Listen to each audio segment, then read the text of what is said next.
कि सर क्या मुझे मल्टीपल बिजनेसेस करने चाहिए। तो मैंने उनसे सर कहा कि सर क्या आप जो अभी फिलहाल बिजनेस कर रहे हैं आप इसको ऑटो मोड कर पाए हैं इसको। उन्होंने कहा कि सर बहुत सारे चैलेंजेस है टीम को लेकर के, सिस्टम को लेकर। तो मैं बोला सर बिल्कुल नहीं करना चाहिए अभी। तो सर आज आपसे जानना है कि ऐसा कब पॉसिबल है और क्यों करना चाहिए, और करना चाहिए तो कैसे करना चाहिए। तो स्टेबल करने के लिए आपको डेवलप करना पड़ेगा दो चीज। फर्स्ट, एक आपको टीम डेवलप करनी पड़ेगी, अच्छी टीम। और दूसरी चीज डेवलप करनी पड़ेगी आपको सिस्टम। हम हमारे कंसल्टेंसी के क्लाइंट्स को, बहुत सारे लोगों को बोलते हैं कि आप ना अपना कॉम्पिटिटर विजिट करो। तो कुछ लोग जाते हैं ना कॉम्पिटिटर विजिट करने, तो उसकी खराब चीज को ढूंढ के ले आते। सर हमारे वहां तो इतना अच्छा है, उनके वहां कुछ नहीं।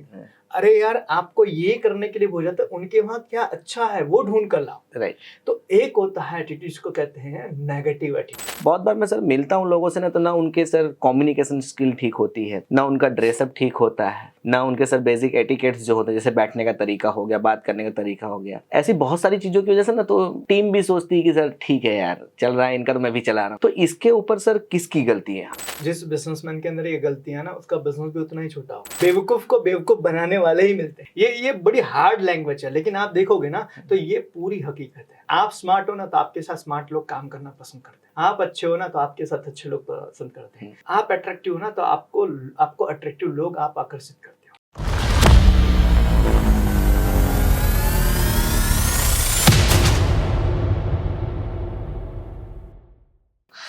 Hello sir, good morning. Good morning. Thank you so much sir. Last time बहुत सारे हमने चीज़ें डिस्कशन की थी। रिसेंटली मैं एक क्लाइंट से मिला था सर। जनरली उनका एक क्वेश्चन था कि सर क्या मुझे मल्टीपल बिजनेसेस करने चाहिए। तो मैंने उनसे सर कहा कि सर क्या आप जो अभी फिलहाल बिजनेस कर रहे हैं क्या ये अभी आपका ऑटो मोड पे है, आप इसको ऑटो मोड कर पाए हैं इसको। तो उन्होंने कहा कि सर बहुत सारे चैलेंजेस है टीम को लेकर के, सिस्टम को लेकर। तो मैं बोला सर बिल्कुल नहीं करना चाहिए अभी आपको। क्योंकि सर एक आदमी सर दो नाव पे पैर नहीं रख सकता। ये मैंने उनसे डिस्कशन किया काफी। तो सर आज आपसे जानना है कि ऐसा कब पॉसिबल है और क्यों करना चाहिए, और करना चाहिए तो कैसे करना चाहिए सर। तो इसके ऊपर थोड़ा सा आज हम जानते हैं।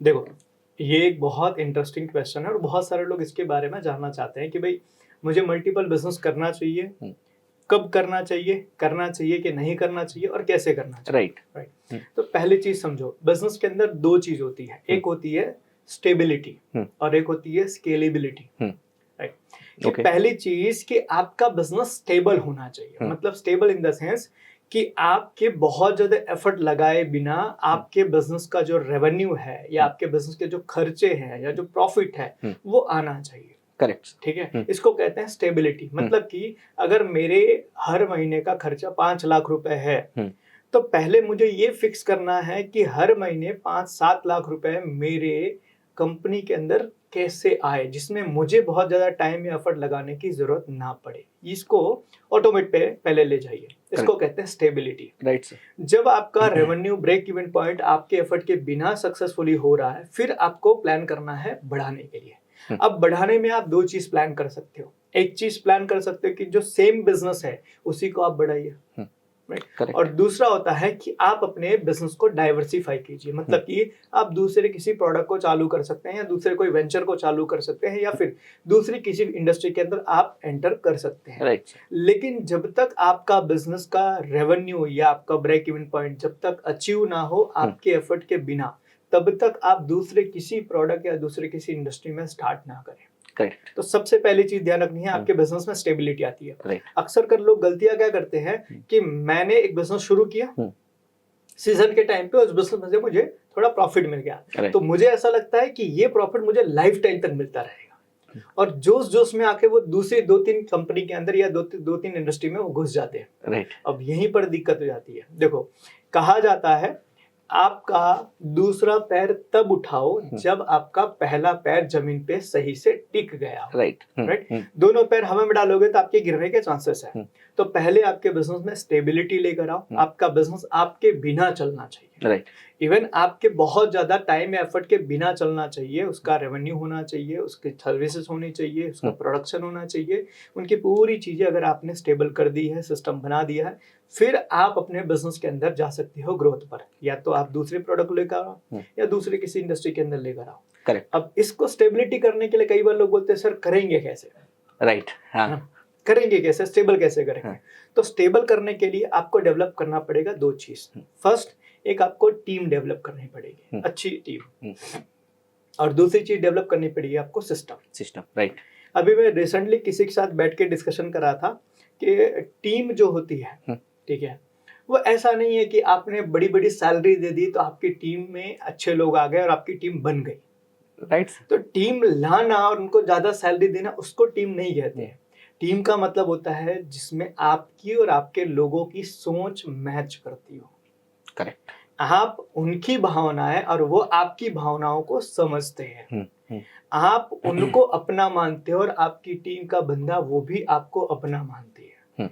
तो वहां पर इंसान जो है वो अपना समझ के काम करता है, ना कि सिर्फ सैलरी देने से आपका बंदा आपके लिए लॉयल होगा। तो कहते हैं टीम बनाने का मतलब होता है लॉयल्टी बिल्ड करना, है ना। सिर्फ सैलरी देने से टीम नहीं बनेगी, आपको लॉयल्टी बिल्ड करनी पड़ेगी। और लॉयल्टी बिल्ड करने के लिए सबसे ज्यादा जरूरी है, कहा जाता है, आप केयर करोगे तो आपको केयर मिलेगा। करेक्ट। आपको भी और आपकी कंपनी को भी। राइट। आप प्रेम करोगे, आपको प्रेम मिलेगा। Correct sir. आप लोगों को ध्यान रखोगे, लोग आपका ध्यान रखेंगे। करेक्ट। सिंपल सा है। कई बार लोगों को भ्रम ये हो जाता है कि मैंने अच्छे लोगों को, स्किल्ड लोगों को हायर कर लिया, मैं उनको बड़ी सैलरी दे रहा हूं, अब वो मेरा बिजनेस बड़ा कर देंगे। नहीं, यही सबसे बड़ा ब्लंडर होता है। तो पहले तो आपको ऐसे लोग ना तुरंत आपके साथ कनेक्ट हो जाते हैं, लेकिन वो टिकेंगे नहीं टिकेंगे ये डिपेंड करता है कि आप उनके साथ रह कैसे रहे हो। राइट। तो लॉयल्टी बिल्ड करने के लिए समय लगता है। आप सैलरी दे रहे हो लेकिन वो बंदा भी आपको चेक ही कर रहा है उस टाइम पे। सही बात है। वो भी आपको चेक कर रहा है कि यार ये बंदा सिर्फ सैलरी दे रहा है, सैलरी के अलावा ये मेरी परवाह कर रहा है कि नहीं, मेरे बारे में सोच रहा है कि नहीं। और जब उसको रियलाइज होता है कि नहीं यार ये बंदा मेरे बारे में सोच रहा है, तब उसकी भी लॉयल्टी आपके लिए बिल्ड होती है। तब वो आपकी कंपनी को, आपकी चीजों को अपना मानना शुरू करता है और वो आपकी चीजों का ध्यान रखता है। तो पहली चीज आपको बिल्ड करनी पड़ेगी टीम। दूसरा है सिस्टम।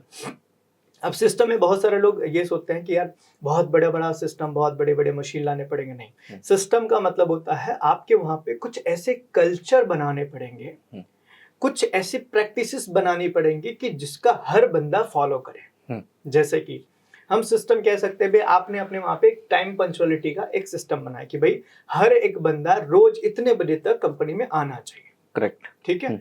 एक आपने सिस्टम बनाया कि हर बंदा इस तरह के कपड़े पहन के आना चाहिए। ठीक है, आपने अपने वहां पर बनाया कि भाई आप अपने काम की शुरुआत आपके टू डू लिस्ट के बना के आप करोगे। करेक्ट। आप घर जाने से पहले अपने काम की रिपोर्टिंग करके करोगे। आपने अपने काम का एक एसओपी बना दिया है कि मतलब कल को आपकी जगह को किसी और को रिप्लेस करना हो तो उसके पास एक मैनुअल होना चाहिए कि भाई पहला क्या होगा, दूसरा क्या होगा, तीसरा क्या होगा, चौथा क्या होगा। ठीक है, वो फ्लो बना रहने के लिए। एग्जैक्टली। तो ये सिस्टम्स होते हैं। अब ये सिस्टम विजिबल नहीं है, दिखते नहीं है। ये सिस्टम होते हैं, इनको हम अगर और सॉफ्ट लैंग्वेज में कहे तो इनको हम कहते हैं कल्चर। जैसे कि आपके घर में भी कुछ चीजों का ऐसे सिस्टम बना होगा। राइट। इतने बजे के बाद में घर से बाहर नहीं जा सकते हो। Correct sir. राइट। आप है ना इनके साथ इस तरीके से नहीं बैठ सकते हो। बिल्कुल। आप इनके साथ इस तरीके से बात नहीं कर सकते हो। राइट। हर सिस्टम, हर कंपनी, हर फैमिली में ये होते हैं, रूल्स बने होता है सर। इसी को हम सिस्टम कहते हैं। तो ये जो घर पे हमने जो नियम बनाए हैं, जो कल्चर, जो संस्कृति बनाई, वैसा ही कल्चर हमें कंपनी में बनाना पड़ेगा। बिल्कुल। लोगों के आने का, जाने का, लोग काम कैसे करेंगे, लोगों का काम करने के लिए नियम क्या रहेंगे, कौन सी चीज करनी है, कौन सी चीज नहीं करनी है, डूज एंड डोंट, ये सारी चीजों को हम कहते हैं सिस्टम। अच्छा। तो जब आपके पास अच्छी टीम होती है जो आपकी कंपनी को अपनी कंपनी मानती है, प्लस उनको अच्छा कल्चर, अच्छा सिस्टम दिया जाता है। राइट। जब ये दो चीजें मैच करती है तब आप अपनी कंपनी के अंदर बहुत कम समय देकर भी आपकी कंपनी को अच्छे से चला सकते हो। राइट। ये दो चीज हो गई तो आपकी कंपनी में आई स्टेबिलिटी। तो अब आप फ्री हो गए रूटीन में से। अब आपको बहुत ज्यादा अपनी कंपनी में इन्वॉल्वमेंट नहीं लेना पड़ेगा। तो अब क्या करोगे, अब अपनी कंपनी को आप बड़ा करने का प्लान करोगे। तो बड़ा दो तरीके से मैंने बताया, सेम इंडस्ट्री को ग्रो करो या तो आप दूसरे मल्टीपल में जाओ। जैसे एज एग्जांपल टाटा है, 150 कंपनियां चलाती है ना। अब टाटा ने 150 कंपनी चलाने वाला तो एक ही बंदा, एक ही पर्सन है ना। मानो कि रतन टाटा जी थे, तो उन्होंने क्या किया, उन्होंने डिविजन्स ऐसे, मतलब कि उनकी जो मेन कंपनी थी मेन कंपनी जो थी, जैसे टीसीएस हम बात करते हैं या फिर हमने टाटा स्टील की बात की, ओके तो टाटा स्टील को उन्होंने स्टेबल कर दिया। मतलब टाटा स्टील के अंदर उनको बहुत ज्यादा समय और बहुत ज्यादा अपना इन्वॉल्वमेंट देने के बिना भी उनकी बिजनेस अच्छे से चलने लगा। तो उन्होंने क्या प्लान किया, और किसी प्रोडक्ट में मैं स्टार्ट करता हूँ। राइट फिर उस प्रोडक्ट को स्टार्ट किया, उसमें एक बंदे को डेवलप किया, उस बंदे को उसकी रिस्पॉन्सिबिलिटी दे दी, फिर तीसरी कंपनी में, और ऐसे ऐसे करके टाटा ने 150 कंपनियां बनाई। आज टाटा का पूरा जो स्ट्रक्चर है वहां पर 150 कंपनियां हैं, लेकिन 150 कंपनियों के अंदर हर कंपनी में एक सीईओ या मैनेजर है राइट जो अपने से सुपीरियर को रिपोर्ट करता है, और वो जो सुपीरियर है वो डायरेक्टली टाटा ट्रस्ट को रिपोर्ट करता है। राइट तो इस तरीके से किसी भी बिजनेसमैन को अगर मल्टीपल बिजनेस स्टार्ट करना है तो पहले स्टेबिलिटी लेकर आओ, और मिनिमम कम से कम एक बिजनेस से दूसरे बिजनेस में जाने के लिए 3 से 5 साल होना बहुत जरूरी, मिनिमम 3 साल। मतलब वो पहला स्टेज जो है सर, वो पहली कंपनी से वो कंप्लीट करना कम बहुत से कम जरूरी। 3 साल। 3 साल हाँ, कम से कम। ओके कई बार क्या होता है, जोश में आके ना, देखो कहते हैं ना, इंसान के पास पैसे आने शुरू होते हैं ना तो उसका दिमाग भ्रष्ट हो जाता है, और उस दिमाग के अंदर उसको ऐसा लगता है कि मेरा अभी जैसा चल रहा है पूरी जिंदगी ऐसा चल रहा है। याद रखना, बिजनेस हो या लाइफ में, अप जाता है ना तो वो डाउन जरूर आता है ट्रू है सर, है ना। तो जिसने अप देखा ही है, अप जाते जाते में 4-5 कंपनी तुमने स्टार्ट कर दी, लेकिन जैसे ही डाउन आया तो तुम्हें पता ही नहीं है संभालना कैसे है, तो पूरा बिखर जाता है। तो पहले एक सर्कल पूरा देख लो, अप जाते समय क्या क्या अच्छा होता है और डाउन आते समय क्या क्या चीजें खराब होती है। तुमने दोनों देखा है ना, तो फिर तुम तीसरे टाइम पे जब अप जाएगा ना तुम गलतियां नहीं करो। Exactly sir. तो जब भी किसी भी बिजनेस को मल्टीपल में जाना हो तो उनको पहले स्टेबिलिटी देन स्केलेबिलिटी पे काम करना। राइट सर, मैं आपका एक बार एक ऐसे ही कहीं सेमिनार अटेंड किया था और उसमें कुछ देखा था कि आप बता रहे थे सर कि पहले के लोग ना सर पहले गलतियां करते थे और फिर सीखते थे, पर आज के टाइम पे कि गलतियां कोई और कर रहा है और उनकी गलतियों से सीख करके लोग अपने यहाँ डेवलप करते हैं। तो सर इस पे थोड़ा सा आपसे जानना है और डीप में कि और क्या इस पे कर सकते हैं। देखो, कहा जाता है स्मार्ट बंदा वो होता है जो गलती जल्दी करे और खुद सीख ले, लेकिन बुद्धिमान वो होता है जो दूसरे की गलती से सीखे। जैसे कि एज एग्जांपल आज समझो, आज मैं कोई भी बिजनेस शुरू कर रहा हूँ और उस बिजनेस के अंदर मैंने बहुत सारी गलतियां की, और बहुत सारी गलतियां करने के बाद धीरे धीरे मैंने बिजनेस को बिल्ड किया। अब आपको बिजनेस शुरू करना है तो 2 ऑप्शन आपके पास में है। पहला ऑप्शन ये है कि आप खुद अपने तरीके से बिजनेस शुरू करो, गलतियां करो और सीखो, और उसके बाद आगे बढ़ो। और दूसरा है कि आप मेरे साथ बैठो, मेरे साथ पूछो कि ये गलती कहाँ कहाँ नहीं करनी चाहिए, करेक्ट, कौन सी गलती से क्या फर्क पड़ता है। एक बहुत अच्छी स्टोरी है। एक बार क्या हुआ था, एक बंदे को बड़ा प्यास लगा, जंगल में भटक गया था, और भटकते भटकते बहुत दूर निकल गया। तो यार बहुत प्यास लगी थी, बोला मर जाऊंगा पानी नहीं मिलेगी तो वहां पर देखा यार थोड़ी दूर पर उसको तालाब दिखा, और तालाब दिख के बहुत खुश हो गया, दौड़ते दौड़ते गया। जैसे गया 100 मीटर पहले एक बोर्ड वहां पे था, डेंजर, आगे माइंस बिछी हुई है। अब वो देख के वो डर गया कि यार पानी तो पीना है लेकिन माइंस बिछी हुई है, जाओ तो जाओ कैसे, जाऊं तो जाऊं कैसे। वो सोच में पड़ा। तो इतने में क्या हुआ ना, एक बंदा आया, पागल बंदा, ठीक है, जिसके कपड़ों का ठिकाना नहीं है और बाल बाल सब बड़े हुए हैं, काइंड ऑफ पागल बंदा। वो बोर्ड देखा नहीं, सीधा गया और तालाब में कूद गया, पानी पिया, नहाया हुआ, उसके बाद वो आके चला गया। अब जो बंदा वेट कर रहा था ना, उसके पास 2 ऑप्शन है। पहला ऑप्शन, खुद से ट्राई करे, लेकिन चांसेस है कि माइंस पड़ी तो उड़ जाएगा। राइट। दूसरा ऑप्शन ये है कि उस पागल ने जहां जहां पैर रखे वहां तो वहां रख करके वो वहां माइंस नहीं, इतना तो श्योर है। तो अब एक समझदार इंसान को क्या करना चाहिए सर? जाहिर सी बात है, जहां जहां उसने पैर रखे हो वहां से वो कंप्लीट करे। हाँ, लेकिन लोग ऐसा नहीं करते। लोग बोलते मैं मेरा रास्ता बनाऊंगा और मेरा रास्ता बनाऊंगा के चक्कर में ही बहुत सारे माइंड फट जाते हैं। एग्जैक्टली। तो बिजनेस में जो फेल होने वाले लोग है ना, उनका देखोगे ना, तो देखो वो किसी की हेल्प नहीं लेते। जैसे कंसल्टेंट का गाइड रखना है या कोच रखना है, मेंटर रखना है, या किसी को मेंटर बनाना है, वो है ना, उनके अंदर एक ईगो होता है, मैं मेरे हिसाब से करूंगा।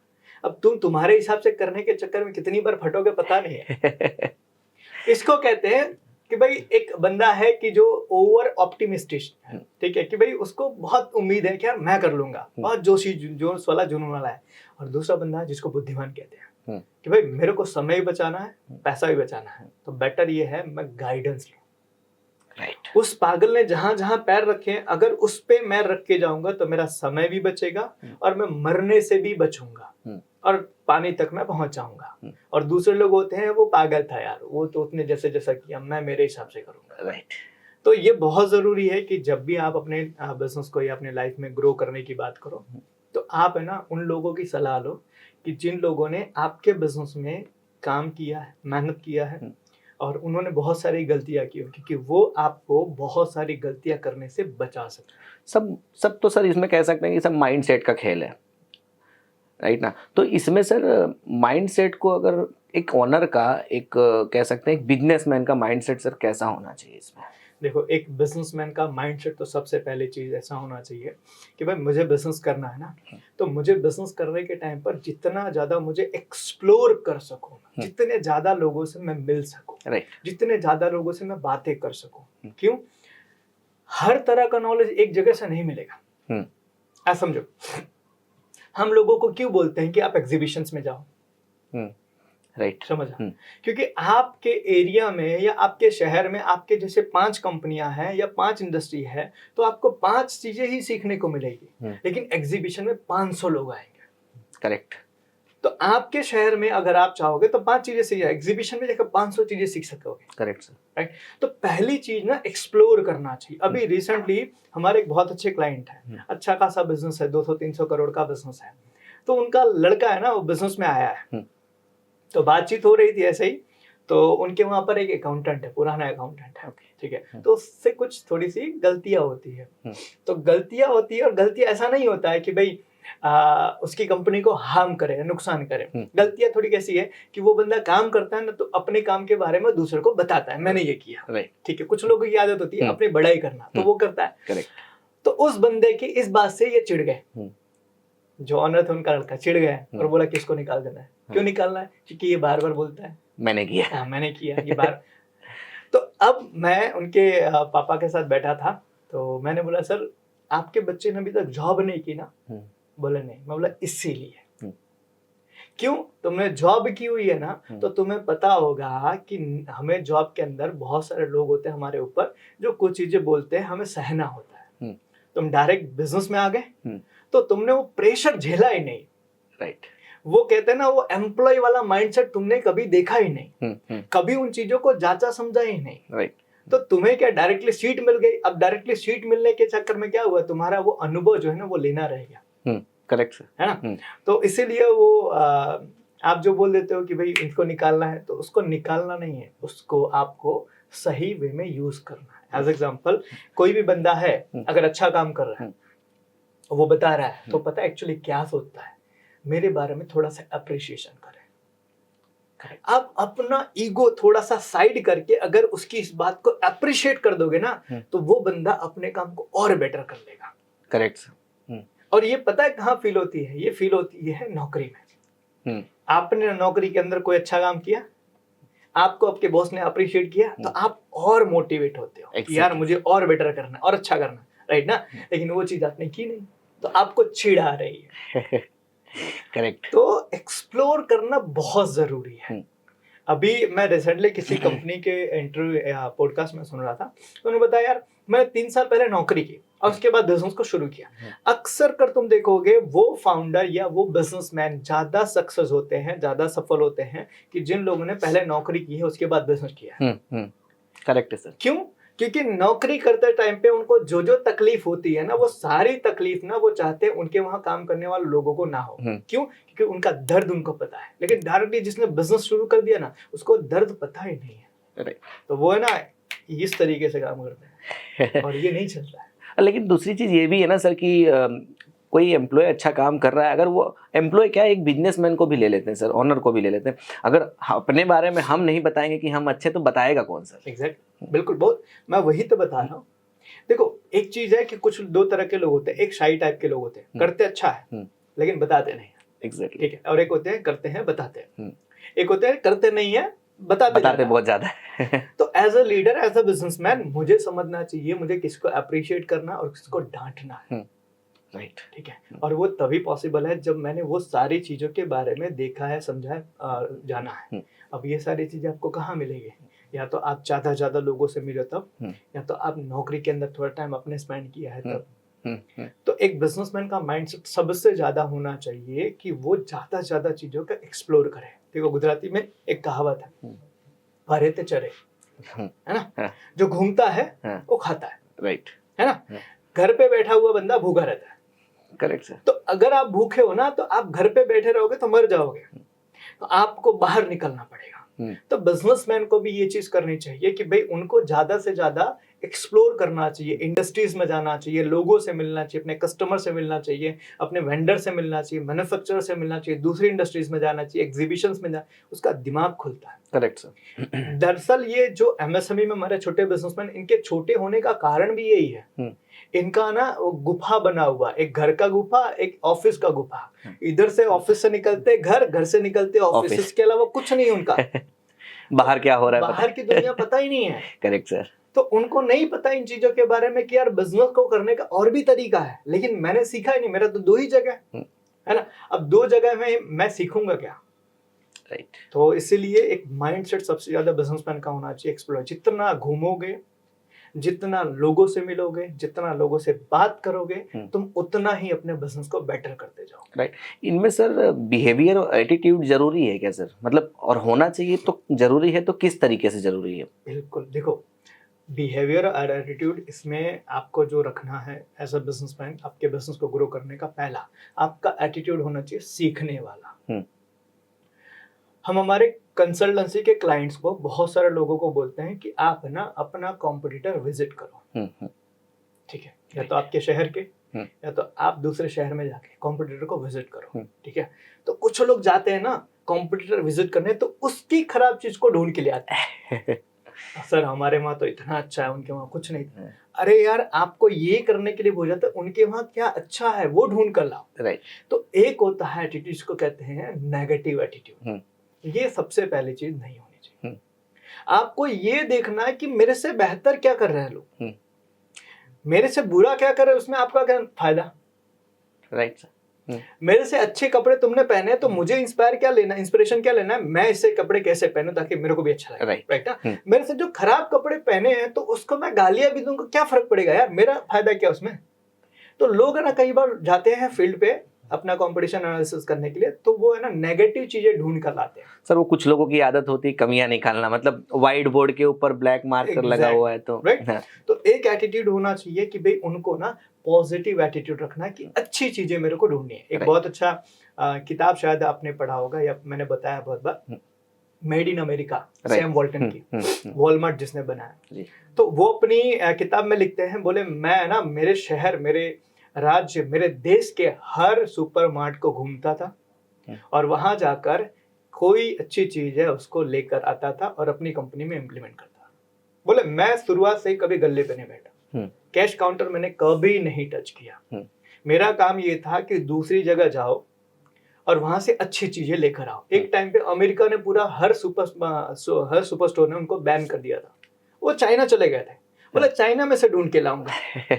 और ऐसा ऐसा करके आज उस बंदे ने पूरी दुनिया का सबसे बड़ा रिटेल चेन बना दिया। Right sir. आज लगभग 14-15 हजार आउटलेट उनकी है और एक आउटलेट उनका जो मिनिमम साइज है वो 80,000 स्क्वायर फीट है। क्या बात है सर। और तकरीबन 25-30 लाख करोड़ का हर साल का उनका टर्नओवर है, समझो। तो एक बंदा बोलता है इतना बड़ा बिजनेस करने के पीछे मेरा कारण ये था, मैं कॉम्पिटिटर एनालिसिस करता था। तो एक चीज करनी है आपको, अच्छी चीजें ढूंढ कर लानी है, एटीट्यूड। दूसरी चीज है जो आपने पूछी कि लर्निंग, है ना।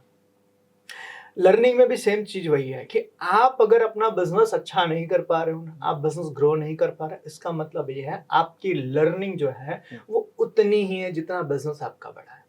राइट। मैं हर बार ये चीज बताता हूं, आपको अर्निंग बढ़ानी है तो पहले लर्निंग बढ़ाओ। आपको पता ही नहीं है यार पॉलिसी कैसे बनानी है, तो आपकी कंपनी के अंदर आप पॉलिसी बनाओगे कैसे। राइट। आपको पता ही नहीं है यार मार्केटिंग कैसे करनी है, तो आप मार्केटिंग करोगे कैसे। आपको पता ही नहीं है कि यार फ्रेंचाइजीज कैसे देनी है, तो आप करोगे कैसे। आपको पता ही नहीं डिस्ट्रीब्यूटर कैसे बनाने हैं, तो आप बनाओगे कैसे। फिर हो गया यही, आपको पता नहीं है तो आप छोटे से रह गए, फिर आप बोलते हैं मेरी किस्मत अच्छी। किस्मत अच्छी नहीं है, तुम्हारी नीयत अच्छी नहीं। और अपने से बेहतर लोगों को लाना नहीं चाहते। तो पहली चीज पॉजिटिविटी, दूसरा की लर्निंग बहुत जरूरी है। जब तक तुम सीखोगे नहीं, तुम एक कहते हैं ना, एक अपने ही कुएं के मेंढक बन के ये सोच लेते हो कि दुनिया इतनी ही बड़ी है। आप बाहर निकलो, आप सीखो। कहाँ से सीख सकते हो? पूरी दुनिया से। पूरी दुनिया में हर जगह आपके आसपास से सीख सकते हो, सेमिनार से सीख सकते हो, यूट्यूब से सीख सकते हो। आज है ना इतने सारे कोर्सेस अवेलेबल है। आप लाइव में जाके सीख सकते हो, कोर्सेस कर सकते हो, कंसल्टेंसी आप ले सकते हो, मेंटरिंग ले सकते हो, बहुत सारी चीजें हैं। तो अगर आपकी लर्निंग कम है तो आपकी अर्निंग कम है। Right, simple. करेक्ट। आज कोई भी बिजनेसमैन या कोई भी पर्सन मुझे ये कहता है, सर मेरी अर्निंग में बढ़ाना चाहता हूँ लेकिन मैं बढ़ा नहीं पा रहा, तो मैं उसको कहता हूँ लर्निंग बढ़ा दो, अर्निंग अपने आप बढ़ जाएगी। तो मैं कहना ही नहीं पड़ेगा। अक्सर कर मैं देखता हूँ ना कि हम बहुत सारी कंपनी में काम करते हैं, तो कुछ स्टाफ मेंबर ये बोलते हैं, बोले सर हम इतने टाइम से कंपनी में काम कर रहे हैं, हमारी अर्निंग बहुत कम है। नहीं नहीं, अर्निंग कम नहीं है, तुम काम ही उतना कर रहे हो जितना तुम्हें मिल रहा है। स्किल ही नहीं डेवलप किया। तुम अपने आप को बेटर बनाओ ना। करेक्ट।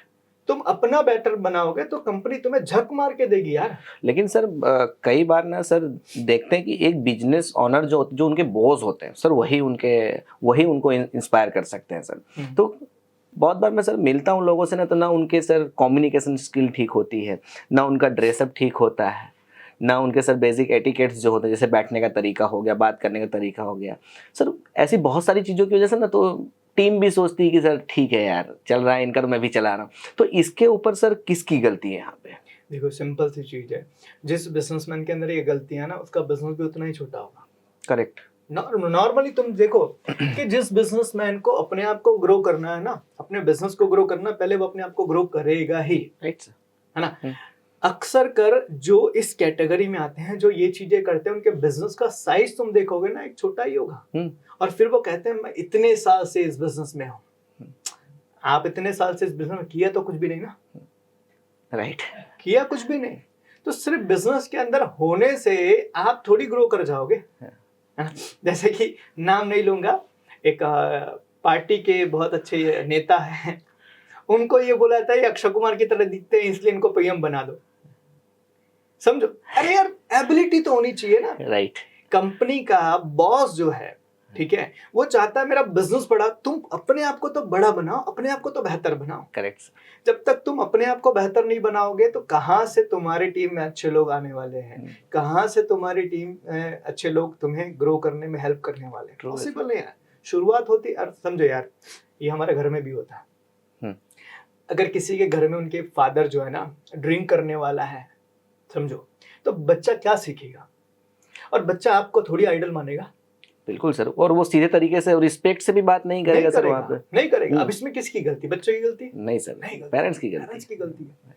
तुम तुम्हारे बच्चे को अच्छा संस्कार देना चाहते हो, तुम्हें भी संस्कार तो लेना पड़ेगा, तुम्हें भी तो अच्छी चीजें करनी पड़ेगी। तो इट इज कंपल्सरी, कंप्लीटली कहते हैं ना, मैं उसी पर्सन की रिस्पॉन्सिबिलिटी देता हूँ कि भाई जिस बिजनेस ने ग्रो नहीं किया, जिसका बिजनेस ग्रो नहीं हो रहा है, तो उसमें पूरी जवाबदारी उसकी है।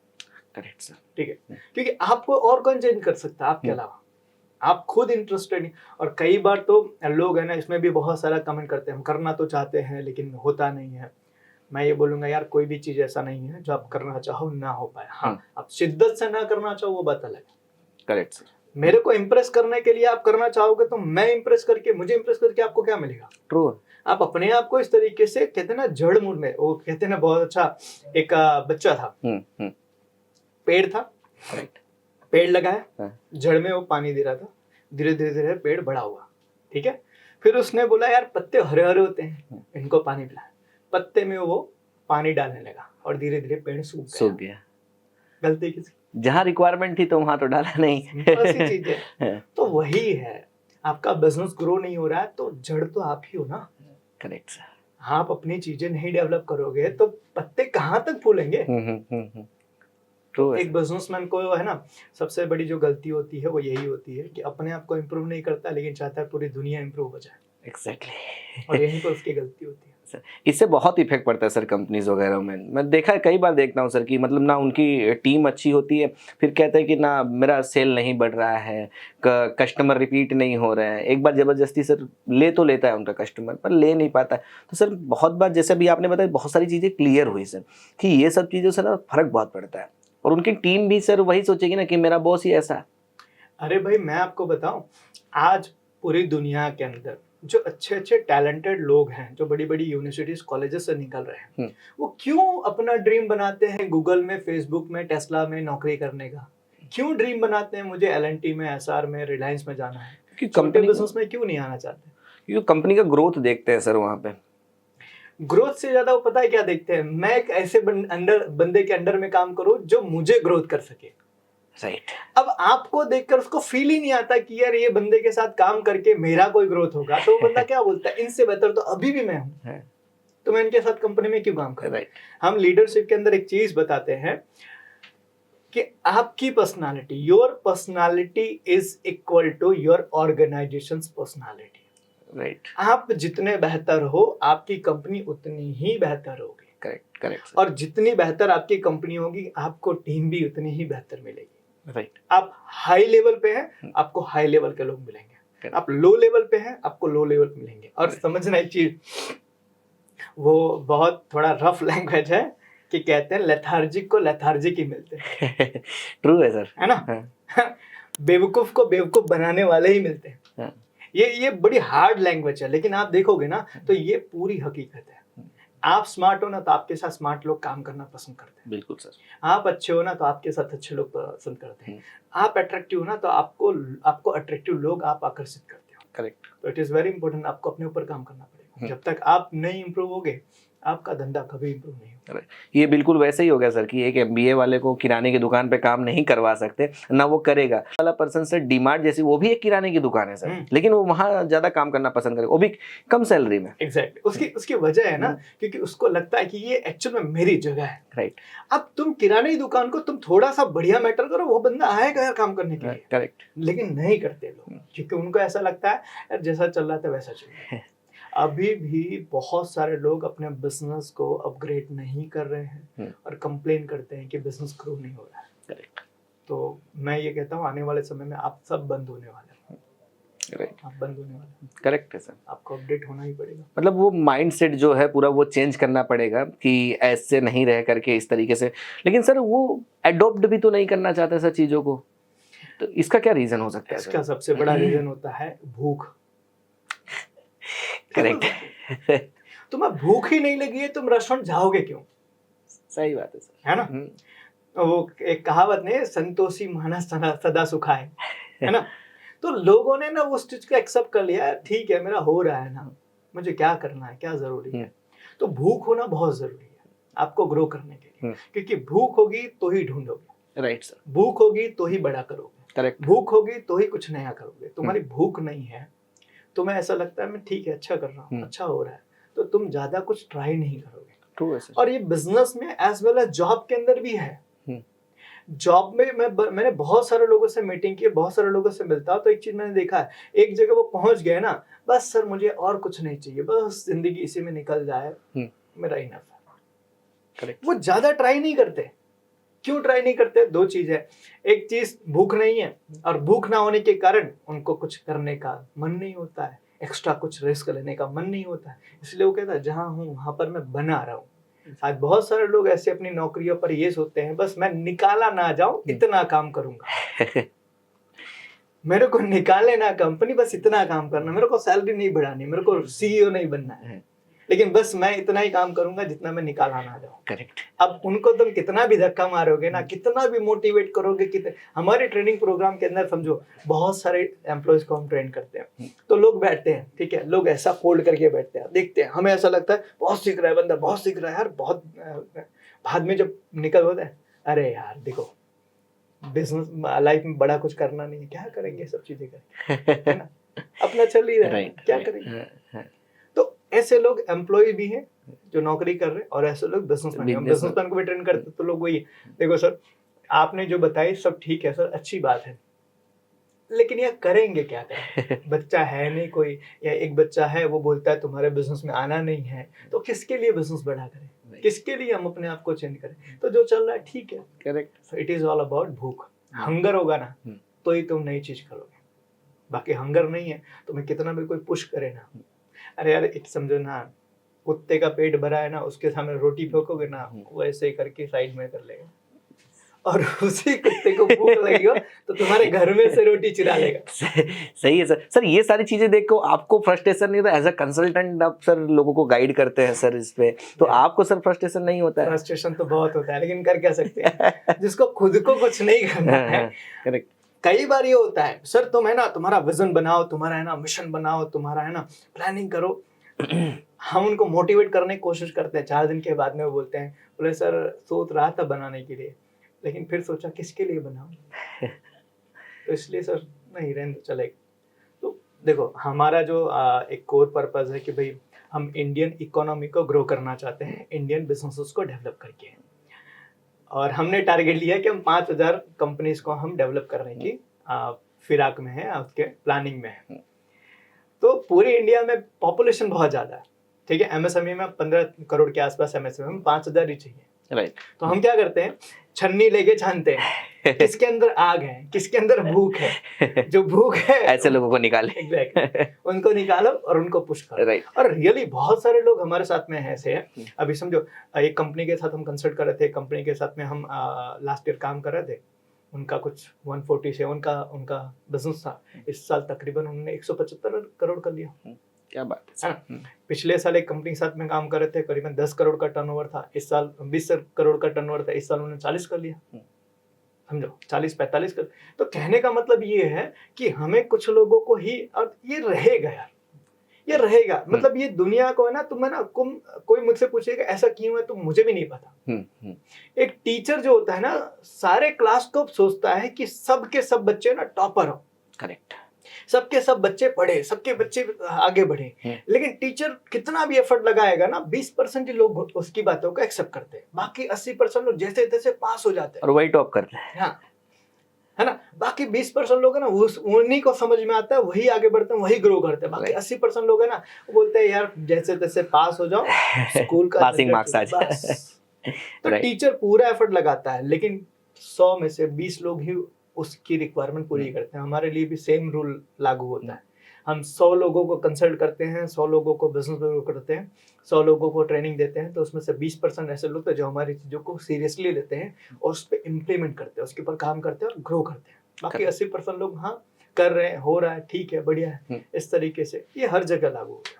सर जैसे अभी आप बताए सर, तो कि किसके लिए करूं, एक ही बच्चा है या फिर किसके लिए इतना बड़ा बिजनेस करूं। सर मैं कभी कभी ना रतन टाटा जी से रिलेट करता हूं चीज़ें। बंदा अकेले आया सर, 150 से भी ज़्यादा कंपनियां बना दिया और चला भी गया सर। मतलब उन्होंने भी सोचा होता कि सर मैं किसके लिए करूं, मैं तो अकेला हूँ, तो एक कंपनी में भी सेटिस्फाइड रह सकते थे। तो इसके लिए सर क्या मैसेजेस हो सकता है सर एक बिजनेसमैन के लिए? उनके लिए अगर मैं ये कहूँ, जो मेरी सोच है या मेरा मानना है कि उनके बच्चे नहीं थे, तो उन्होंने ये नहीं सोचा कि मुझे मेरे बच्चों के लिए करना, राइट, लेकिन उन्होंने ये सोचा मुझे मेरे देश के लिए करना। करेक्ट है ना। मैं कुछ ऐसा करूं कि मेरे 140-150 करोड़ की जो पॉपुलेशन है, जो देश है, उनके लिए मैं कुछ कंट्रीब्यूशन करूं। और that is the only reason कि यार इतनी बड़ी इंडस्ट्रीज बनाई, इतने लोगों को एम्प्लॉयमेंट दिया, इतना टैक्स भरते हैं, अपनी कमाई का 65% वो डोनेट करते हैं टाटा ट्रस्ट के थ्रू आउट। राइट। तो उनका पर्पस ये नहीं था कि मैं मेरे पर्सनल चीजों के लिए करूं, उनका पर्पस था कि मैं देश के लिए करूं। कोविड के टाइम पर जब मोदी जी ने एक बढ़िया सा कैंपेन चलाया था कि सब लोग थोड़ा थोड़ा कंट्रीब्यूट करें, तो सबने थोड़ा थोड़ा कंट्रीब्यूट किया था। उन्होंने तकरीबन 1500 करोड़ का डोनेशन किया था, और उन्होंने ये भी कहा था कि अगर भारत देश के लिए मुझे मेरी पूरी संपत्ति भी बेचना पड़ेगा तो मैं 1% पे 1 मिनट भी नहीं सोचूंगा। मतलब उनका जो माइंडसेट था वो पूरी कंट्री उनका फैमिली था। राइट। हम लोग अपने परिवार के बारे में सोचते हैं, वो पूरी कंट्री के परिवार के बारे में सोचते हैं। आज इसीलिए तो टाटा में काम करने वाला कोई छोटा सा एम्प्लॉय भी ना प्राउडली अपने आप को कहता है कि मैं टाटा में काम करता है। क्यों? उसको पता है कि टाटा जो है वो देश के हित में हमेशा काम करती है। Correct sir. मतलब अपना कंट्रीब्यूशन मैं भी देश को ग्रो करने में दे रहा हूँ, एक छोटा सा बंदा ये सोचता है। राइट। तो इसीलिए कहा टाटा मतलब ट्रस्ट। तो उन्होंने पूरा माइंड सेट इस तरीके से बनाया कि मुझे अपने लिए नहीं करना, मुझे पूरे देश के लिए करना है, और इसीलिए वो हर इंडस्ट्री में गए। करेक्ट। और हर इंडस्ट्री में टॉप क्लास का काम किया, हर इंडस्ट्री में एक बेंचमार्क सेट किया, हर इंडस्ट्री में एम्प्लॉयमेंट जनरेट किए, हर इंडस्ट्री के अंदर प्रोडक्ट को ग्रो करके लिया। राइट। और इसीलिए आज हम उनको इसीलिए हम उनको इतना रिस्पेक्ट देते हैं। और ये पूरी लाइफ जब तक, मतलब समझो ना, दुनिया रहेगी तब तक रतन टाटा जी को याद किया जाएगा। बिल्कुल सर, मतलब उनका बहुत बड़ा एक योगदान रहा था सर। और इवन कि मतलब एक बिजनेस ओनर्स को उन्होंने बहुत अच्छा मैसेज पास किया कि मतलब कि खुद के लिए ना करके, अपनी फैमिली वालों के लिए ना करके, 140 करोड़ जो भारत देश की जनता है उनके लिए कुछ ऐसा कर जाए। और रियली सर बहुत अच्छा लगा वो सारी चीज़ें देख करके। सर ऐसे ही बात करते हैं कि एक अकेला पर्सन 150 जितनी कंपनी चला रहा है, तो क्या ऐसा पॉसिबल है कि विदाउट ओनर भी बिजनेस चल सकते हैं या फिर कंपनी चलाई जा सकती है? और ऐसा पॉसिबल है तो कैसे पॉसिबल है? क्योंकि अभी मैं आपका देख रहा था सर, एक एड मतलब देख रहा था इंस्टाग्राम पे कि आपका कोई सेमिनार आ रहा है सर कि how to grow business without owner. तो इसके बारे में सर थोड़ा सा बताइए। देखो, ये चीज ना आज से नहीं, बहुत पहले से हो रही है। ठीक है, जैसे आज भी हम टाटा की बात करते हैं तो टाटा का कोई ऑनर नहीं है, एक ट्रस्ट बना है। राइट। ठीक है, और उस ट्रस्ट के जरिए आज 150 कंपनियां चलाई जा रही है। एक नाम आपने और भी सुना होगा, रिचर्ड ब्रांसन, वर्जिन ग्रुप के मालिक। तो आज उनके 400 कंपनियां हैं और 400 कंपनियां वो चला रहे हैं। ठीक है, और ऐसी बहुत सारी कंपनियां आज, जैसे मैं आपको बात करूं, आपने थॉमस आल्वा एडिसन के बारे में सुना होगा जी सर, जिन्होंने बल्ब का आविष्कार किया। उनके लगभग 1000 से ज्यादा पैटेंट हैं। आपको पता है उनकी कंपनी आज भी चल रही है, उनको मरे तो काफी साल हो गए, आज भी उनकी कंपनी चल रही है और उस कंपनी का नाम है जनरल इलेक्ट्रिक। क्या बात है, समझो। उसको चलाने वाला, मतलब आज अभी तो दूसरे कोई सीईओ, उनको एक सीईओ थे जैक वेल्च, उन्होंने 30 साल चलाया जैक वेल्च ने, और उसको बहुत बड़ा किया। 400 साल हो गई कंपनी को, तो 400 साल पुरानी कंपनी आज भी चल रही है। तो ये प्रोसेस है ना, इसको कहते हैं गवर्नेंस मॉडल। जब लेकर आओ आप अपने बिजनेस के अंदर, आप लेकर आओ सिस्टम्स, लेकर आओ, आप लेकर आओ पॉलिसीज, लेकर आओ। तो जब आप अपने लिए लीडरशिप तैयार करते हो, सेकंड लाइन लीडरशिप तैयार करते हो, आप है ना टॉप लाइन लीडरशिप तैयार करते हो, जब आप ये टीम में बनाते हो, तो आपकी कंपनियां पीढ़ियां तक चलती है। राइट, मतलब लोगों को इंस्पायर करते जाना सर, मतलब इन शॉर्ट कहें तो। आज हम टाटा की बात कर ले तो टाटा को शुरुआत किया था जमशेद टाटा जी ने, 150 साल हो गया। आज भी टाटा एज इट इज फल फूल रही है और ग्रो हो रही है, राइट ना। तो शुरुआत किया था जमशेद जी टाटा ने, शुरुआत किया था JRD टाटा ने, उसके अंदर कंट्रीब्यूशन किया, फिर रतन टाटा जी ने उसको बड़ा किया। आज नोएल टाटा है, वो भी उनको ग्रो कर रहे हैं। तो ये पीढ़ियां से पीढ़ियां चल रही है। ये कैसे चल रही है? ये चलती है पॉलिसीज के दम पे, सिस्टम्स के दम पे, ये चलती है गवर्नेंस के दम पे। तो जब जब आप अच्छा सिस्टम बनाओगे, अच्छी पॉलिसीज बनाओगे, अपने नीचे आप अच्छे लीडरशिप तैयार करोगे, तो आपकी कंपनी आपके बाद भी चलती है। और इस प्रोग्राम के अंदर हम वही सारी चीज बताने वाले हैं कि आपकी कंपनी के अंदर आप कैसे ये सारी चीजें को तैयार कर सकते हो, कैसे सिस्टम्स बना सकते हो, कैसे आप अपने बिजनेस के अंदर अपने लिए सेकंड लाइन लीडरशिप तैयार कर सकते हो, कैसे आप गवर्नेंस आप लेकर आ सकते हो, कैसे आप अपने यहाँ पर सिस्टम्स बना। ये सारी चीजें इस प्रोग्राम के अंदर डिस्कस करने वाले हैं कि पीढ़ियों से कंपनियां कैसे चलती है। तो अगर वो चीजें कोई भी इंप्लीमेंट करता है, कोई भी अपने बिजनेस के अंदर वो चीजों को लेकर आता है, तो मेरे हिसाब से उसका बिजनेस बहुत लंबे समय तक चलेगा। आज एज एग्जांपल समझो, माइक्रोसॉफ्ट को शुरू किया था बिल गेट्स ने, लेकिन आज लीड करने वाला बंदा कोई और है। और माइक्रोसॉफ्ट जितना बढ़िया था आज और बढ़िया हो गया। गूगल को शुरू किया था किसी और ने, लीड आज कोई और कर रहा है, तो गूगल जैसा था उससे बेहतर आज हुआ। कैसे पॉसिबल है? लीडरशिप आपने डेवलप की अपने वहां पर ऐसे सिस्टम्स बनाए। आज प्रॉब्लम क्या है, हमारे जो छोटे बिजनेसमैन है ना, उनकी सोच ही नहीं होती है कि मुझे बिजनेस को इतने लेवल पर लेकर जाना है, और इसीलिए ना तो वो लीडरशिप डेवलप करते हैं, ना तो गवर्नेंस लेकर आते हैं, ना तो वो पॉलिसीज लाते हैं, ना तो किसी तरह का कोई सिस्टम लाते हैं। उनको ऐसा लगता है जब तक मैं हूं तब तक चलाऊंगा, उसके बाद देखा जाएगा। राइट। और यही कारण है कि MSME ना एक बिजनेस शुरू करता है, उसके मरने से पहले बिजनेस भी खत्म हो जाता है। Correct sir. तो अभी भी उनको है ना पता ही नहीं चला कि भाई मुझे कॉर्पोरेट में कैसे कन्वर्ट करना है इसको। देखो, दुनिया का हर बिजनेस छोटा सा शुरू हुआ था, उसको धीरे धीरे किसी ने बढ़िया सा सींच के, बढ़िया सा डेवलप करके, बढ़िया सा धीरे धीरे हर रिक्वायरमेंट पूरी करके उसको बड़ा किया। और आज के टाइम पे वो इतना बड़ा हो गया कि आज वो बिजनेस के अंदर जिसने शुरू किया था ना, वो नहीं भी होगा ना तो भी फर्क नहीं पड़ता, क्योंकि ऐसे रिस्पॉन्सिबल पर्सन लेकर के आए, उनको रिस्पॉन्सिबिलिटीज दी। आज समझो, एक चीज आप देखोगे, गांव के अंदर तुम्हें ना बरगद के पेड़ मिलेंगे, कोई 200 साल पुराने हैं, कोई 500 साल पुराने हैं। उसको बोया किसने था, लगाया किसने था उसको, किसी को पता नहीं किसी होता को पता नहीं। फिर भी वो पेड़ सबको छाया दे रहा है, बिल्कुल। है ना। तो उसी तरीके से बिजनेस भी होता है कि बिजनेस के अंदर एक बार सिस्टम बना दिया जाता है, एक बार सही तरीके से प्रोसेस बिठा दी जाती है, फिर वो कंपनी के अंदर ऑनर लीड कर रहा है कि नहीं कर रहा है, वो अपने आप धीरे धीरे धीरे धीरे ग्रो करती है। करेक्ट। तो ये सारी चीजें हम इस बिजनेस सेमिनार के अंदर कवर करने वाले हैं। बहुत अच्छा सर। सर ऐसे रिस्पॉन्सिबल पर्सन मार्केट में मिल अवेलेबल है या उनको ढूंढते कैसे सर? देखो, एक भ्रम है कि मार्केट में अच्छे लोग मिलते नहीं है। मेरा सवाल ये है, अच्छे लोग ढूंढने के लिए क्या आप अच्छे हो? 100% सर, सही बात। समझना चीज को। आज पता है ये जनरली गांव वगैरह के अंदर होता है कि भाई कोई लड़की की शादी करनी है तो बंदा जो ढूंढते हैं, मतलब उसके लिए जो लड़का ढूंढते हैं वो अच्छा लड़का ढूंढते हैं, है ना। अब पहले ये भी तो चेक कर लो आपकी लड़की अच्छी है ना। सही बात है कि यार समझो, कहने के लिए मजाक है लेकिन सीरियस है चीजों को। तुम ढूंढ रहे हो अपनी बेटी के लिए राम जैसा दामाद, लेकिन ये भी तो चेक करो आपकी बेटी सीता है कि नहीं है। करेक्ट है ना। तो उसी तरीके से बिजनेस में भी है। आप ढूंढ रहे हो एक अच्छा स्टाफ मेंबर, एक अच्छा एम्प्लॉय जो आपके बिजनेस को बहुत अच्छे से ग्रो करो। सवाल ये है, आप अच्छे हो? करेक्ट। आप अच्छे, देखो कहते हैं ना, अच्छे लोगों को अच्छे लोग मिल ही जाते हैं और खराब लोगों को खराब लोग ही मिलते हैं। सही बात है। किसी ने बहुत अच्छी चीज कही है, एक ड्रिंक करने वाले, एक दारू पीने वाले बंदे को अगर रेगिस्तान में भी छोड़ दिया जाए तो शाम तक वो ठेका ढूंढ ले है ना। सही है सर। तो यार आप समझो कि आप अच्छे हो ना तो आपको अच्छे लोग मिल जाते हैं। क्यों? क्योंकि अच्छे लोगों की वाइब्रेशन कैसी होती है आप महसूस कर सकते हो। एज एग्जांपल मैं आपको बताता हूँ, बहुत जगह पर मेरे साथ ये इंसिडेंट हुआ। एक बार मैं एक गुरु के साथ, मैं मेंटर के साथ बैठा था, तो उनके साथ एक पर्सन आए मिलने के लिए जो मेरे भी जान पहचान के थे। तो मीटिंग हुई, बातचीत हुई, तो जब वो निकले तो मेरे से पूछा, बोले विशाल ये स्मोकिंग करते हैं? मैंने बोला नहीं आइडिया सर। बोला क्यों? बोले हाँ, इनका जो होठ है ना वो देखकर पता चलता है स्मोकिंग करते हैं। सर आपको कैसे पता? बोले मेरे बहुत सारे दोस्त हैं जिनके होठ काले पड़ गए, तो ये सिम्टम्स होता है। ठीक है। तो उसी तरीके से जब आप अच्छे होते हो ना तो अच्छे लोगों की वाइब्रेशन आपको फील हो जाती है। करेक्ट है ना।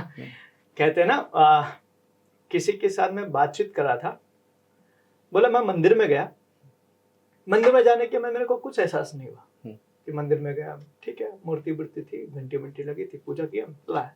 दूसरा बंदा गया, बोलता मैं मंदिर में गया, मेरे को बहुत फील हुआ यार, मेरे को अलग ही वाइब्रेशन फील हुआ, मेरे को ऐसा लगा साक्षात भगवान मेरे सामने बैठे हुए, मैं उनसे बात कर रहा। तो मैं सोचना पड़ेगा, दोनों तो एक ही मंदिर में गए थे ना, एक को एहसास हुआ दूसरे को क्यों नहीं हुआ? फिर पता जाए इसकी रही भावना जैसी प्रभु मूरत तैसी। सही है सर कि भाई जैसा आप हो ना आपको वैसे लोग मिलेंगे। आप ड्रिंक करने वाले हो ना तो आपको ड्रिंक करने वाला बंदा मिल ही जाएगा। आप अगर ना बेवकूफ बनाने वाले हो तो सामने वाला बेवकूफ आपको बनाने वाला ही मिलेगा, आपसे बेहतर मिल जाए। एग्जैक्टली। तो लोग है ना मार्केट में हर जगह वैसे वाले, मतलब अच्छे बुरे सब है। आप जैसे हो ना आपको वैसे लोग मिलेंगे। मतलब एक कंपनी में सर, एक मेजर क्वेश्चन है मेरा ही सर, कि एक कंपनी में अपने से ज़्यादा स्किल्ड पर्सन लाना कंपनी के लिए हानिकारक है या कंपनी के लिए फायदा है सर? राइट। दो परिस्थिति है, एक आपकी कंपनी में आपसे स्किल्ड पर्सन लाना हानिकारक तब है जब आप उसको संभालना नहीं जानते हो। राइट। क्योंकि जो स्किल्ड बंदा होगा ना उसको संभालने का, उससे काम करवाने का, उससे बात करने का तरीका बहुत अलग होता है। और अगर आपके पास वो तरीका नहीं है ना तो वो स्किल्ड वाला पर्सन आपकी कंपनी के बंटाधार कर देगा। ठीक है। दूसरी चीज, अगर आपको उसको संभालना आता है तो वो बंदा आपकी कंपनी को बहुत आगे ले जाएगा। करेक्ट। तो डिपेंड ये करता है कि आप जिस बंदे को लेकर आ रहे हो उस बंदे को संभालने की, उसको काम करवाने की एबिलिटी आपके अंदर है कि नहीं है। बिल्कुल सर। तो आप अपने आप को कैसे डेवलप कर रहे हो? देखो, हम लोग कई सारे एमएसएमई में काम करते हैं तो लोग बोलते हैं हम बहुत हाईली क्वालिफाइड लोगों को नहीं लेते। क्यों नहीं लेते? इंग्लिश बोलता है, हमें नहीं आती इंग्लिश, है ना। वो बहुत सारी टेक्निकल बातें करता है, हमें नहीं आती।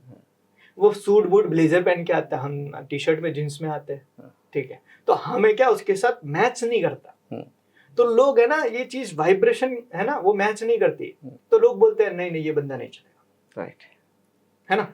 तो इसीलिए कई सारे बिजनेसमैन ऐसे हैं कि जो लोग थोड़ी अपनी एबिलिटी को डेवलप करें ना, तो वो अच्छे लोगों को टेकल कैसे करना, उनसे काम कैसे करवाना है, वो चीज अगर सीख जाए तो वो लोग उसकी कंपनी को बहुत बड़ा कर देंगे। आज समझो हर बड़ी कंपनी के अंदर कोई एक या दो बंदा होता है जिसने पूरी कंपनी की फाउंडेशन को रखा और बहुत बड़े लेवल पे लेकर गए। उनके मालिक को सिर्फ एक चीज आती है, उनको हैंडल कैसे करना। बहुत पुराना किस्सा है कि जब धीरूभाई अंबानी एक पर्सन का इंटरव्यू ले रहे थे जिसने पूरा रिलायंस बड़ा करने में उनको बहुत बड़ा योगदान दिया, आए, उनके साथ बातचीत हुई, सारी चीजें सब चीज डन हुआ।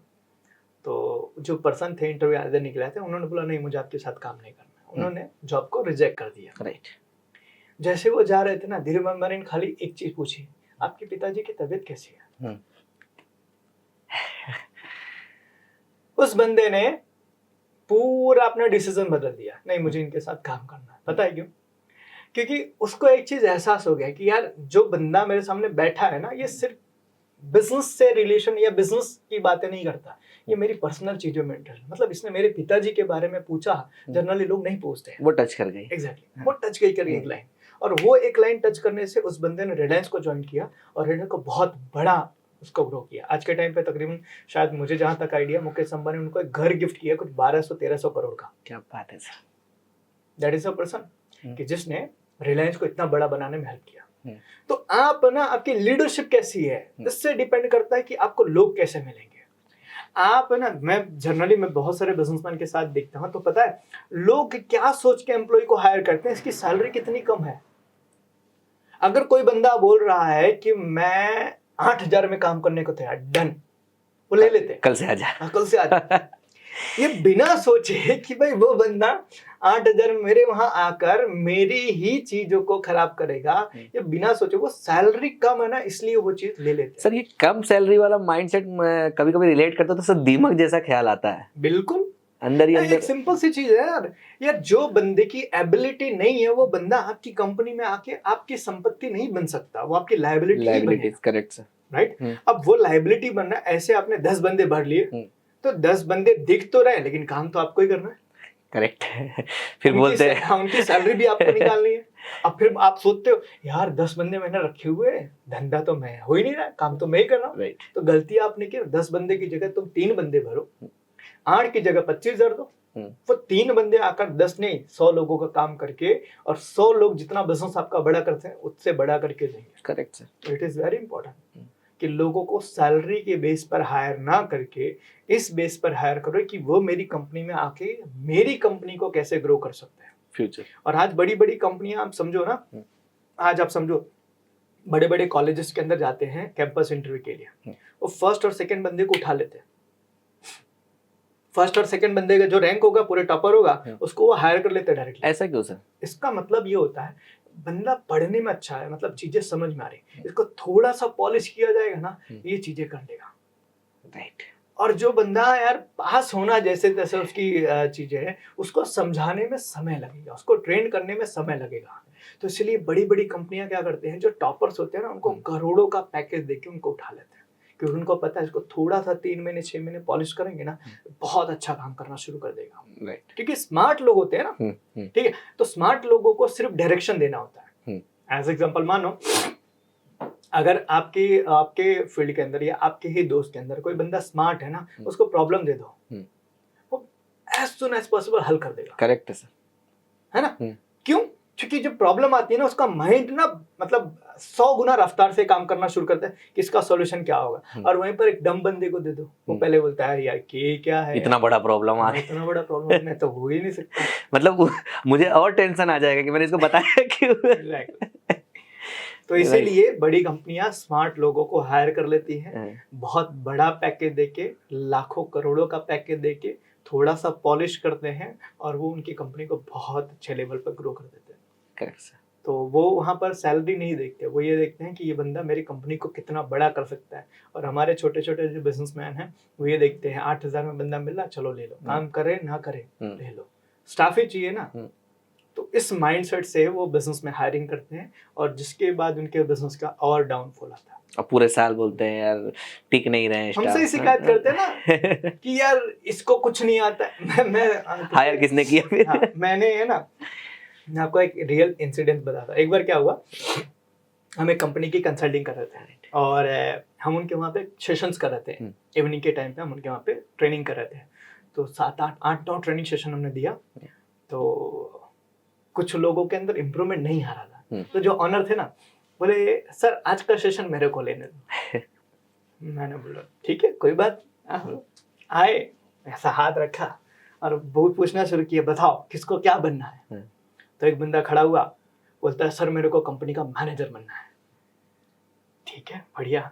फिर भाई ने बोलना शुरू किया, तेरे को मैनेजर बनना है, लेकिन तेरी गाड़ी में पेट्रोल खत्म हो जाता है, तुझे ये तक पता नहीं चलता कि तेरी गाड़ी में पेट्रोल कितना है और कहाँ तक चलेगा, जिसके कारण से तू एक दुकान से दूसरी दुकान आने में आधे घंटे लेट करता है, तू मैनेजर बनेगा। उस दिन उन्होंने जो मतलब पूरी टीम को डांट लगाई, फटकार लगाई। इससे एक चीज समझ में आई कि आपके वहां पर हायरिंग जो है ना, वो बहुत बड़ा इम्पैक्ट डालता है आपके बिजनेस पर। Correct sir. आपकी अच्छी हायरिंग आपका प्रेशर कम कर सकती है और बिजनेस बड़ा कर सकती है, और आपकी गलत हायरिंग आपका प्रेशर बढ़ा सकती है, आपका बिजनेस कम कर सकती है। Correct sir. तो इसीलिए हायरिंग जो है वो आपकी कंपनी का सबसे स्ट्रांग पॉइंट होना चाहिए।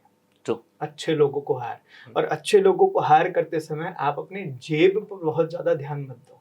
एक सेशन के अंदर मैं बता रहा था कि भाई कई लोग बोलते हैं कि यार 15,000 का बंदा मेरे को नहीं लाना है, इसके लिए वो जेब पर हाथ लग देता है कि 15,000 नहीं जाना चाहिए, नहीं जाना चाहिए। लेकिन इसका उल्टा एक रीजन और भी होता है, 1.5 लाख आप अंदर भी नहीं जाएगा। Correct sir. 15,000 के चक्कर में 1.5 लाख आपने गवा दिया। तो कई बार हायरिंग के टाइम पे अगर अच्छा बंदा मिल रहा है, टैलेंटेड बंदा मिल रहा है, तो उसको आप हायर करो, भले उसको 2-5-10 हजार रुपए ज्यादा देना पड़े। एक अपने वहाँ के एक बहुत अच्छे बिजनेसमैन है, बहुत सक्सेसफुल बिजनेसमैन है, गोविंद भाई धुड़किया, है ना, जिन्होंने हीरा में बहुत बड़ा बिजनेस खड़ा किया। Correct sir. एक लेक्चर में उनका सुन रहा था, उन्होंने बताया यार एम्प्लॉय जो होता है ना, अच्छा लेकर आते हैं, अगर वो डिमांड ज्यादा कर रहा है ना, ज्यादा पैसे मांग रहा है ना, तो इसका मतलब अपॉर्चुनिटी है कि वो ज्यादा तुम्हें कमा के देगा। करेक्ट। अगर वो ज्यादा मांग रहा है ना, तो उसके अंदर दम होगा कि वो आपको ज्यादा कमा के दे सकता है। आप क्या करते हो ना, उसको दबा देते हो, और उसको दबाने के चक्कर में आप अपने धंधे को भी दबा देते हो। बोले मेरे वहां पर कोई बंदा बोलता है ना मेरे को इतना पैसा चाहिए, मैं बोलता डन, क्यों, मुझे पता है कि ये बंदा मेरे से इतना लेगा ना तो उसका 10 गुना मेरे को देगा, तभी ये लेगा। राइट। तो एक बंदा जो होता है ना, जिसकी जितनी ज्यादा डिमांड होती है उसकी उतनी ही ज्यादा स्किल होती है। राइट। करेक्ट है सर। यार जिसको कुछ करना ही नहीं है वो आपसे डिमांड नहीं करेगा, समझो। उसको तो क्या है, जो दे दे सब अपना ही है। समझना इस चीज को। कई बार लोग आते हैं इंटरव्यू के अंदर, ठीक है, आप देखोगे तो बोलते सैलरी कितना, सर आप जितना दे दो, तो समझ ना इधर घंटी बज जाने चाहिए। ये बोल रहे हैं जितना दे दो, इसका मतलब करने वाला कुछ नहीं है। राइट। सिर्फ पैसे लेकर जाएगा। और जो बंदा बोलता है मेरे को इतना चाहिए, तो समझो कि ये बंदे के अंदर एबिलिटी है। करेक्ट। क्योंकि जिसमें काबिलियत होगी ना वही मांगेगा। करेक्ट। जिसमें काबिलियत नहीं है ना, वो आप जितना दे दोगे उसको पता है फ्री का ही मिल रहा है, वो फ्री का ही मिल रहा है।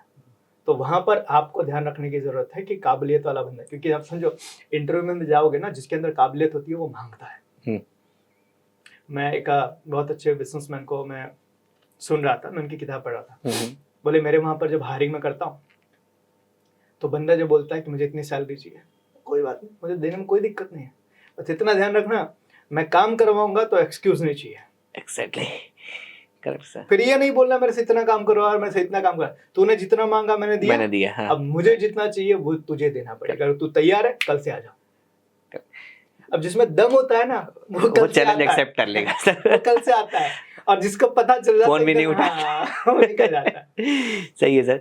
Thank you so much sir. आज काफ़ी सारा हेल्दी डिस्कशन किया मैंने, मेरे भी बहुत सारे डाउट्स क्लियर हुए इसमें। होप कि बहुत सारे हमारे जो क्लाइंट्स हैं उनकी भी चीज़ें उनको भी समझ में आई होगी, हो सकता है उनके थोड़े आँख खुल जाए और बिजनेस को इस लेवल तक ले जाए sir. Thank you so much sir, thank you very much. देखो मैं ना फ्रस्ट्रेटेड क्लाइंट हूँ, फ्रस्ट्रेटेड कंसल्टेंट हूँ। मुझे कभी कभी बड़े कहते हैं ना, ये छोटी छोटी चीजों को लेके बड़ी चिढ़ होती है कि यार बड़ा क्यों नहीं हो रहा, बस ग्रो क्यों नहीं कर रहे। तो कभी कभी ऐसी हार्ड चीजें निकल जाती है, बट कहते हैं ना, एज अ डॉक्टर हमारा काम है कि पेशेंट के बीमारी का इलाज करना। Right. हम बिजनेस के डॉक्टर हुए, ठीक है। हमारे वहाँ जो क्लाइंट आते हैं अपनी प्रॉब्लम लेकर आते हैं कि भाई ये प्रॉब्लम है, तो जब हम प्रॉब्लम का सॉल्यूशन देते हैं तो जरूरी नहीं कि मीठा ही होगा, कड़वा भी हो सकता है। कड़वा भी हो सकता है। राइट। तो कई बार कुछ कड़वी चीजें हो जाती है, बट आई होप सो कि एक्सेप्ट करेंगे लोग, और बिजनेस को और हमारे इंडिया को, इकोनॉमी को ग्रो करने में वो भी अपना कंट्रीब्यूशन। लेकिन सर ये सच था जो भी आप कहा सर, वो कहते हैं कि पुरानी कहावत भी है, कड़वा है पर सच है। बिल्कुल, बिल्कुल। हमेशा सच हमेशा कड़वा ही रहता है, जी जी। है ना। अगर लोग इसको एक्सेप्ट करेंगे तो मेरे हिसाब से मेरी चीजों को समझेंगे, और हमारे इस मुहिम में कि हम इंडिया के इकोनॉमी को ग्रो करना चाहते हैं, वो भी अपना कंट्रीब्यूशन देंगे। डेफिनेटली सर, बहुत अच्छा लगा sir, thank you very much, thank you so much. Thank you.